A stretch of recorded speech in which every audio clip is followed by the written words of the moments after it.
يسرنا القرآن للذكر فهل من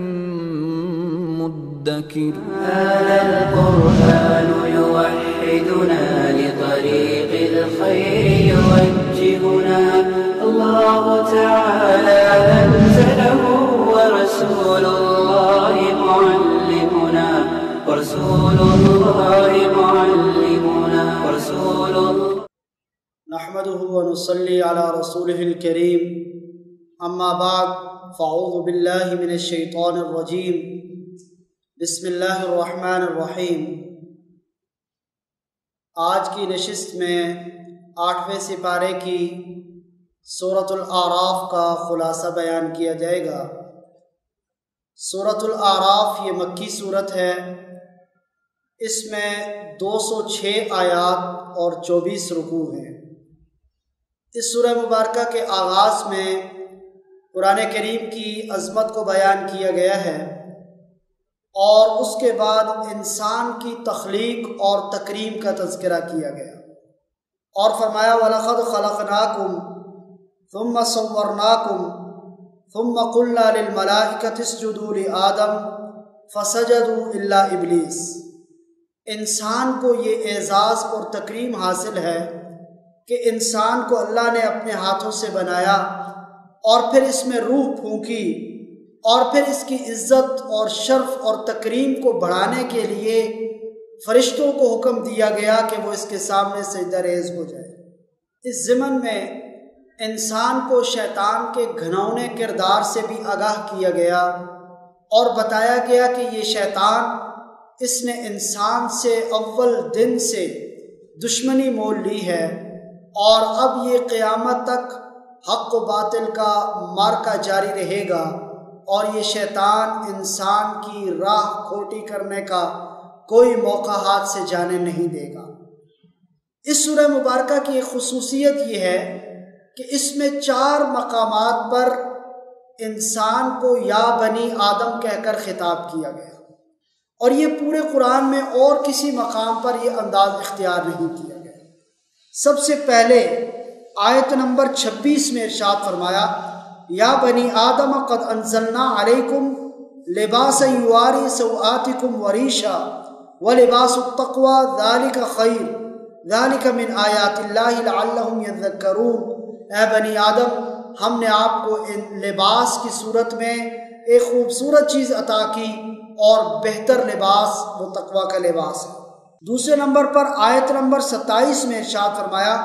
یا بنی آدم لا یفتننکم الشیطان کما اخرج ابویکم من الجنہ ینزع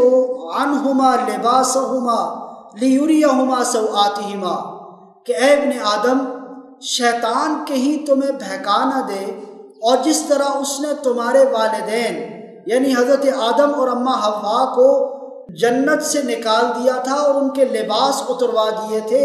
کہیں وہ تمہیں گمراہ کر کے تمہارے لباس بھی نہ اتروا دے۔ اور تیسرے نمبر پر آیت نمبر 31 میں ارشاد فرمایا یا بنی آدم خذوا زینتکم عند کل مسجد وکلوا واشربوا ولا تسرفوا انہ لا يحب المسرفین۔ اے بنی آدم، نماز اور عبادت کے اوقات میں اپنی زینت کا لباس پہن لیا کرو۔ اور چوتھے مقام پر آیت نمبر 35 میں ارشاد فرمایا یا بنی آدم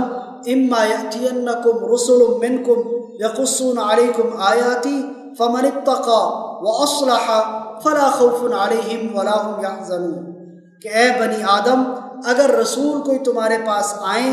اور وہ اللہ کی آیات تمہارے سامنے پڑھیں تو ان کی تصدیق کرو۔ جس نے تقوی اختیار کیا اور اپنی اصلاح کی، قیامت میں اس پر نہ کوئی خوف ہوگا اور نہ ہی غم کے کوئی آثار ہوں گے۔ اب یہاں نقطے کی بات یہ ہے کہ ان 4 مقامات میں سے 3 مقامات پر لباس کا تذکرہ کیا گیا، چونکہ یہ لباس ایک ایسی بنیادی چیز ہے جو انسان کو حیوانوں سے ممتاز کرتی ہے۔ حیوان ننگے پیدا ہوتے ہیں اور ساری زندگی ننگے رہتے ہیں، انسان کو اللہ نے لباس کی صورت میں ایک زینت اور شرف اور اونچا مقام عطا فرمایا، اور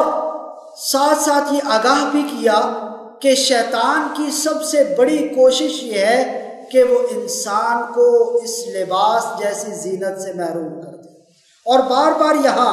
قرآن کریم نے لباس کا تذکرہ اس لیے کیا تاکہ انسان اس بات سے چوکنا ہو جائے کہ شیطان اس کو لباس کی زینت سے محروم نہ کر دے۔ آج اگر ہم مغربی میڈیا کی طرف اور اس کی چلائی جانے والی مہمات پہ غور کریں تو ان کا سب سے بڑا مطمع نظر یہ ہے کہ انسان کو اس کے لباس جیسی زینت سے محروم کر دیا جائے۔ اور مغربی تہذیب جس بے شرمی اور بے حیائی کو اپنی دولت سمجھتی ہے، یہ وہ شیطان کا وہ خاصہ ہے اور یہ شیطان کا وہ وار ہے جس کی طرف قرآن کریم نے اشارہ کیا۔ تو یہاں مسلمانوں کو اور اہل ایمان کو ترغیب دی گئی کہ وہ اپنے لباس کے معاملے میں کبھی کمپرومائز نہ کریں، لباس کے حوالے سے شریعت نے جو تعلیمات دی ہیں ان پر عمل پیرا ہونے کی کوشش کریں۔ پھر اس سورہ مبارکہ میں دو گروہوں کا تذکرہ کیا گیا، ایک گروہ جن کو اہل جنت کہا گیا اور دوسرا وہ گروہ جن کو اہل جہنم کہا گیا، اور کہا کہ قیامت میں جب جنت والے جنت میں چلے جائیں گے اور جہنم والے جہنم میں چلے جائیں گے تو ان دونوں گروہوں کا آپس میں مکالمہ ہوگا۔ اور ایک تیسرے گروہ کا بھی تذکرہ کیا جس کو قرآن کی اصطلاح میں اصحاب الاعراف کہا گیا، جن کے نام پر اس سورہ مبارکہ کا نام رکھا گیا، یعنی جو نہ جنت میں ہوں گے نہ جہنم میں، بلکہ جنت اور جہنم کے درمیان ایک مقام ہے جس کو اعراف کہا جاتا ہے۔ گویا وہ ویٹنگ لسٹ میں ہوں گے، ان کے اعمال اس قدر نہیں ہوں گے کہ وہ جنت میں جا سکے، اور اتنے خراب بھی نہیں ہوں گے کہ ان کو جہنم میں بھیج دیا جائے۔ ان کو اصحاب الاعراف کہا گیا اور یہاں ان کا تذکرہ فرمایا۔ پھر اس سورہ مبارکہ میں اللہ کی قدرتوں اور عظمتوں کا تذکرہ کیا گیا، تین اللہ کی قدرتیں بیان کی۔ نمبر 1، ان ربکم اللہ الذی خلق السماوات والارض فی 6 ایام، اللہ نے تہ بتہ آسمانوں اور زمینوں کو بنایا۔ یغشی اللیل النہار، دوسرا اللہ نے دن اور رات کا نظام بنایا۔ والشمس والقمر والنجوم مسخرات بامرہ، اور تیسرا اللہ نے سورج، چاند اور ستاروں کا نظام بنایا۔ اور یہ سب اللہ کی قدرت، اللہ کی وحدانیت، اللہ کی بڑائی اور اللہ کی عظمت کے اوپر دلالت کرتی ہے۔ اس کے بعد 6 انبیاء علیہ السلام کا تذکرہ کیا گیا، حضرت نوح علیہ السلام، حضرت ہود علیہ السلام، حضرت صالح علیہ السلام، حضرت لوط علیہ السلام اور حضرت شعیب علیہ السلام اور حضرت موسیٰ علیہ السلام۔ ان 6 انبیاء علیہ السلام کا تذکرہ کر کے آپ صلی اللہ علیہ وسلم کو تسلی دی گئی کہ آپ سے پہلے آنے والی قوموں نے بھی اپنے انبیاء کو جھٹلایا، ان کی دعوتوں پہ لبیک نہیں کہا، تو اللہ نے ان کو بطور سزا کے ہلاک کر دیا اور ان پر اللہ کا عذاب آ کر رہا۔ اگر آپ کی قوم آپ کو جھٹلا رہی ہے، آپ کی دعوت پہ لبیک نہیں کہہ رہی، تو آپ کو پریشان ہونے کی ضرورت نہیں۔ اور حضرت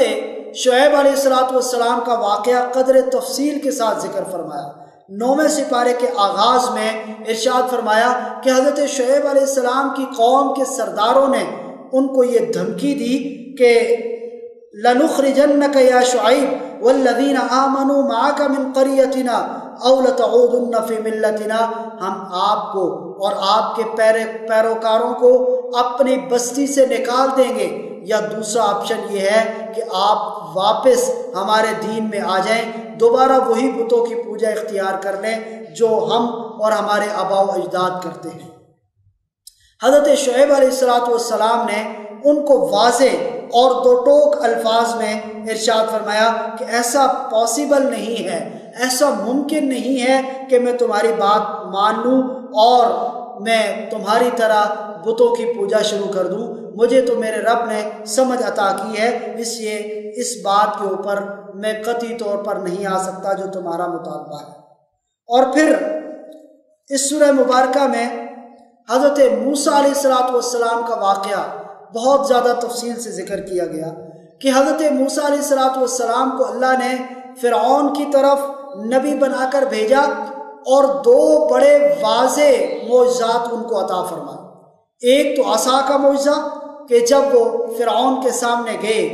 اور فرعون کو کہا کہ میں اللہ کا نبی ہوں، اس نے دلیل کا مطالبہ کیا۔ حضرت موسیٰ علیہ السلام نے اپنا عصا نکالا اور زمین پہ پھینک دیا، اس کو اللہ رب العزت کی قدرت سے اللہ نے ایک بڑے اژدہا کی صورت عطا فرما دی، اور مفسرین نے لکھا ہے کہ جب وہ اژدہا، بڑا اژدہا دیکھا فرعون نے، تو اس نے اپنے تخت سے چھلانگ لگا دی اور وہ بھاگنا شروع ہو گیا، لیکن پھر اس خوف سے کہ لوگ میری بادشاہت کا انکار کر دیں گے، اس نے اپنے اس سلطنت کے بڑے بڑے جادوگروں کو جمع کیا اور کہا کہ موسیٰ علیہ السلام کے نعوذ باللہ اس جادو کے مقابلے میں تم اپنے جادو کا بھی عملی مظاہرہ کرو۔ دوسرا بڑا معجزہ اللہ نے حضرت موسیٰ علیہ السلام کو یہ عطا فرمایا کہ آپ اپنا ہاتھ اپنے بغل میں ڈال کے اس کو باہر نکالتے تو وہ سورج سے زیادہ روشن ہو جاتا اور چمکنا شروع کر دیتا۔ اتنی واضح دو نشانیاں دیکھنے کے باوجود بھی کچھ ایسے نادان بھی تھے کہ جنہوں نے حضرت موسیٰ علیہ السلام کے اس عمل کو اور ان واضح معجزات کو جادو قرار دیا اور ان پر ایمان لانے سے انکار کیا۔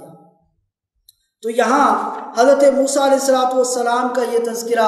اور فرعون کا واقعہ تفصیل سے ذکر کرنے کے بعد فرمایا کہ اس کے باوجود جب قوم فرعون نے حضرت موسیٰ علیہ السلام پر ایمان نہیں لایا تو اللہ نے ان کے اوپر عذاب بھیجے، اور وہ عذاب کن شکلوں میں تھے؟ قرآن کریم نے یہاں ذکر فرمایا فَأَرْسَلْنَا عَلَيْهِمُ الطُّوفَانَ، سب سے پہلا عذاب ان پر ایک طوفان کی شکل میں آیا جس نے ان کی کھیتیوں کو تباہ و برباد کر کے رکھ دی۔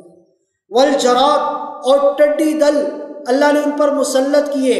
جو ان کے درختوں کے پتے تک چٹ کر کے چلے گئے۔ اور تیسرا عذاب والقمل، اور چیچڑیوں کا عذاب جو ان کا جتنا جمع شدہ غلہ تھا اس کو انہوں نے ناقابل استعمال بنا دیا۔ چوتھا عذاب جو ان پر آیا وہ فرمایا والضفادع، مینڈکوں کی صورت میں اتنی کثرت کے ساتھ مینڈک ہو گئے کہ وہ بات کرنے کے لیے منہ کھولتے تو مینڈک چھلانگ لگا کے ان کے منہ میں آ جاتے۔ یہ ایک اللہ کا عذاب ہے۔ اور آخری عذاب وہ دم، سب سے بڑا عذاب خون کی صورت میں کہ انہوں نے جو پانی استعمال کے لیے سٹور کر رکھا تھا اپنے برتنوں میں، کنوؤں میں، یا جہاں کہیں پہ بھی پانی سٹور کر رکھا تھا وہ خون کی شکل اختیار کر کے وہ پینے کے لیے پانی اٹھاتے تو ان کو خون نظر آتا۔ وَالدَّمَ آیات مفصلات فاستکبروا، فرمایا کہ یہ انہوں نے تکبر کیا، اللہ کے نبی کا انکار کیا۔ وَكَانُوا قَوْمًا مُجْرِمِينَ، وہ مجرم قوم تھے، اس پر ان کے اوپر عذاب آئے۔ اور پھر اس کا تذکرہ کرنے کے بعد آپ صلی اللہ علیہ وسلم کے امت کے لوگوں کو کہا گیا کہ وہ لوگ انہوں نے اپنے نبیوں کی تکذیب کی، ان کا انکار کیا، ان پر عذاب آیا، اگر تم بھی اپنے نبی پر ایمان نہیں لاؤ گے تو تمہارے اوپر بھی عذاب آ سکتا ہے۔ اور پھر اس سورہ مبارکہ کے اندر اللہ رب العزت نے بلعم بعورہ کا تذکرہ کیا اور کہا وَاتْلُ عَلَيْهِمْ نَبَأَ الَّذِي آتَيْنَاهُ آيَاتِنَا فَانسَلَخَ مِنْهَا فَأَتْبَعَهُ الشَّيْطَانُ فَكَانَ مِنَ الْغَاوِينَ۔ یہ بنی اسرائیل کا ایک بڑا صاحب علم تھا، لیکن اس نے اپنے علم کی قدر نہیں کی، اس کو چند کوڑیوں کے عوض بیچ ڈالا، تو قرآن کریم نے کہا کہ اللہ نے اس کو سزا دی اور اس کا نام و نشان مٹا دیا۔ اور پھر قرآن کریم نے اس کی مثال بڑے عجیب انداز سے دی، فرمایا وَاتَّبَعَ هَوَاهُ، اس نے اللہ کے دین کو چھوڑ کر اپنی نفسانی خواہشات کی پیروی کی۔ فَمَثَلُهُ كَمَثَلِ الْكَلْبِ، اس کی مثال کتے کی سی ہے۔ قرآن کریم نے اس کی مثال کتے کے ساتھ دی، اور پھر اس کے ساتھ ان لوگوں کا تذکرہ کیا جو دین کو سمجھنے کے لیے اپنی آنکھوں، اپنے کانوں اور اپنے دلوں کا استعمال نہیں کرتے۔ قرآن نے کہا لَهُمْ قُلُوبٌ لَا يَفْقَهُونَ بِهَا وَلَهُمْ أَعْيُنٌ لَا يُبْصِرُونَ بِهَا وَلَهُمْ آذَانٌ لَا يَسْمَعُونَ بِهَا، ان کے دل تو ہیں لیکن ان کو کام میں نہیں لاتے، ان کی آنکھیں ہیں لیکن وہ دیکھنے کی سکت نہیں رکھتے، ان کے کان ہیں لیکن وہ دین کی بات سننے کی سکت نہیں رکھتے۔ قرآن نے کہا کہ ایسے لوگ اولئک کالانعام، یہ جانوروں کی طرح ہیں، بل ہم اضل، بلکہ جانوروں سے بھی 2 قدم آگے ہیں کہ جانور جن کو کوئی سمجھ بوجھ نہیں ہے، فرمایا کہ یہ انسان ہونے کے باوجود اللہ کی نافرمانی کر کے اس کے پیغام کو پس پشت ڈال کر یہ جانوروں سے بھی بدتر درجہ اختیار کر چکے ہیں۔ اور پھر اس سورہ مبارکہ کے آخر میں قرآن کریم کا تذکرہ کیا گیا، جس طرح اس کے آغاز میں قرآن کا تذکرہ کیا، آخر میں فرمایا وَإِذَا قُرِئَ الْقُرْآنُ فَاسْتَمِعُوا لَهُ وَأَنصِتُوا لَعَلَّكُمْ تُرْحَمُونَ، کہ جب تمہارے سامنے قرآن کریم کی تلاوت کی جائے تو اس کو غور سے سنو، وَأَنصِتُوا، اور خاموش ہو جاؤ۔ یہ قرآن کے آداب میں سے ہے کہ اس کو غور سے سننا، کان لگا کر سننا، اور پھر خاموشی اختیار کرنا، اور اس کے پیغام کو سمجھ کر اسے اپنے سینے میں اتارنا اور اس پر عمل پیرا ہونا، یہ قرآن کا تقاضا ہے۔ اور فرمایا اگر تم ایسا کرو گے، قرآن کا احترام کرو گے، قرآن کریم کی تعلیمات کو سنو گے، خاموشی اختیار کرو گے، لعلکم ترحمون، تو یہ اللہ کی رحمت کا سبب ہوگا۔ اگر تم اللہ کی رحمت کے طلبگار ہو تو قرآن کریم کے ساتھ اپنا رشتہ جوڑ لو، یہی تمہارے لیے نجات کا راستہ ہے، اور اسی میں تمہارے لیے دنیا اور آخرت کی کامیابی ہے۔ اللہ سے دعا ہے کہ وہ ہمیں قرآن پاک کی تعلیمات پر عمل پیرا ہونے کی توفیق عطا فرمائے۔ وآخر دعوانا ان الحمد للہ رب العالمین۔ وَلَقَدْ يَسَّرْنَا الْقُرْآنَ لِلذِّكْرِ فَهَلْ مِن مُّدَّكِرٍ هذا القرآن يوحدنا لطريق الخير يوجهنا الله تعالى أنزله ورسول الله معلمنا ورسول الله